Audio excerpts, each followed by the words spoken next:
suspected drunk driver who mowed down 2 cyclists a week ago is expected to hand himself over to authorities at court on Monday. Well-known triathlete Andre Piehl was killed on the R512 last Saturday. Fellow cyclist Jean du Preez remains in serious condition in hospital. A private law firm had to step in after the police failed to present a proper case to prosecutors earlier this week. eNCA's Barry Bateman joins us now live for more. Barry, I would say that it's very concerning that a private law firm would have to intervene given the failure of the South African Police Service to actually do their work properly. What do we know so far? Yeah, Heidi, you're quite right. It's absolutely ridiculous. It is unacceptable that it got to this point. Now, we've come out to the scene of this crash that took place a week ago, and I'm just going to take you through what we've managed to see here, and I'll tell you the facts as we understand them and what took place last week, Saturday. So we're at the intersection. The turnoff to the Stonehaven estate is just behind my camera colleague Kamo here. The point of impact where the 2 cyclists were struck by this Porsche is about 30 meters that way. Behind me, you'll see where there is a pile or a few bouquets of flowers that were placed. That's where Andre Piehl's body came to rest. He was dragged by the vehicle.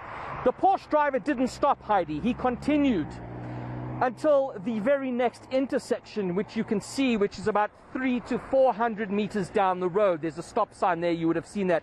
Eventually, the vehicle, he pulled off to the left-hand side of the road.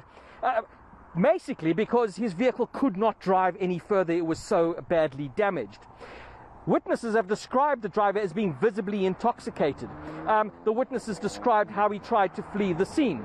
Despite all of this, and I'm coming back into shot for the benefit of my camera colleague, despite all of this, Heidi, the police, they arrested him, took him to Diepsloot police station where he spent the weekend.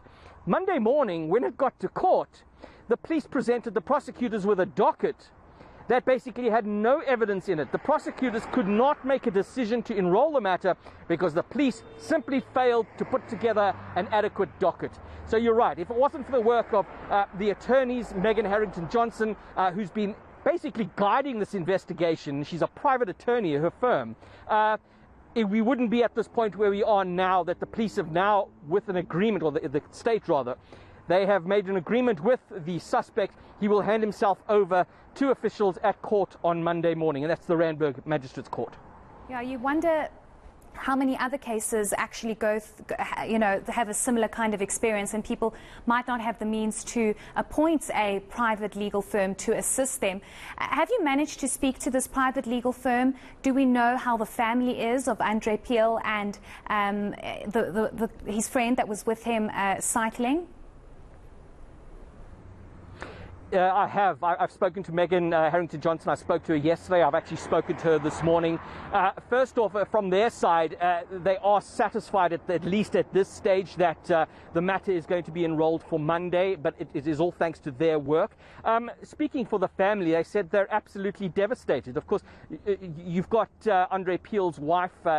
Andre was a father of 2, a husband, well-known and well-loved. The family is absolutely devastated, and this was compounded by this additional fact that when it came to the Monday morning, the person who was responsible, there's a sense of injustice that he would not be brought to book.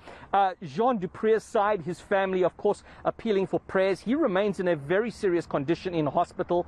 And so, there is, an appeal to the community to, give whatever support they can. So much concern from the families, but at least that little bit of relief, Heidi, that at least Monday there will be a court appearance of the suspect.